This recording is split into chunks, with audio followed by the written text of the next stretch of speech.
You have likely met them, the person who arrives with a plan, a checklist, and an urgency that makes everyone else breathe a little easier.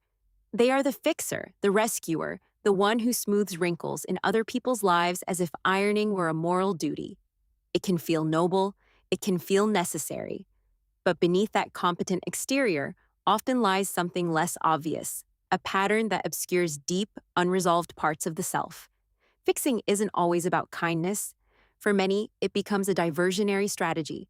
When you obsessively focus on repairing other people's messes, you are channeling energy into the external to avoid facing internal discomfort.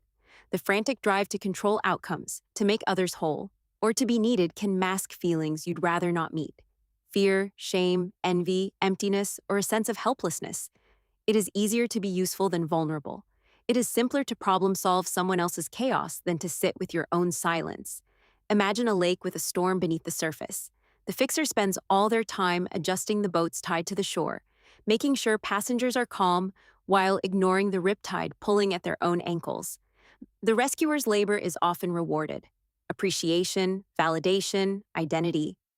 "I'm the one who helps" becomes how they define themselves. But that identity is brittle. It depends on others' dependency and on a steady supply of emergencies to soothe the fixer's anxiety about their own unresolved pain. So, how does this pattern begin to shift?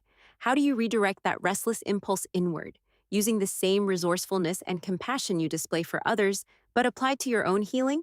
Below are practical, sequential steps to rechannel rescuing energy toward the self.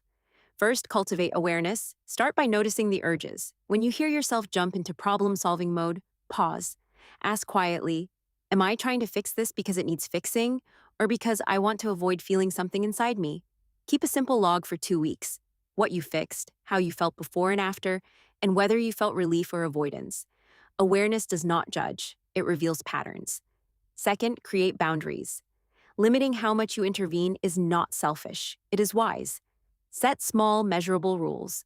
One offering of help per situation, a time limit on assistance, or a rule to ask the other person what they want before acting.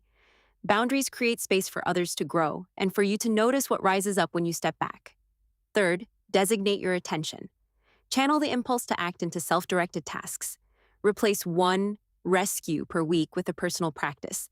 A therapy appointment, journaling for 20 minutes, a physical check-in like a stretching routine, or a creative project left unfinished.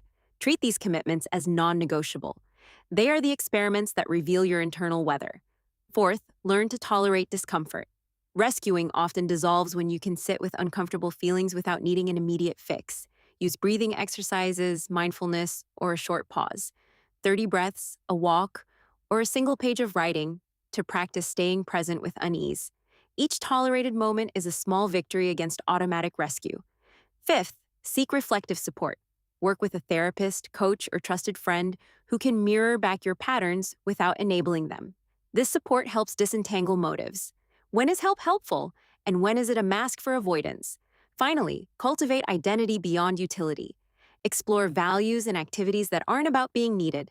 Hobbies, friendships that are reciprocal, volunteer roles with limits, or study of a subject that interests you.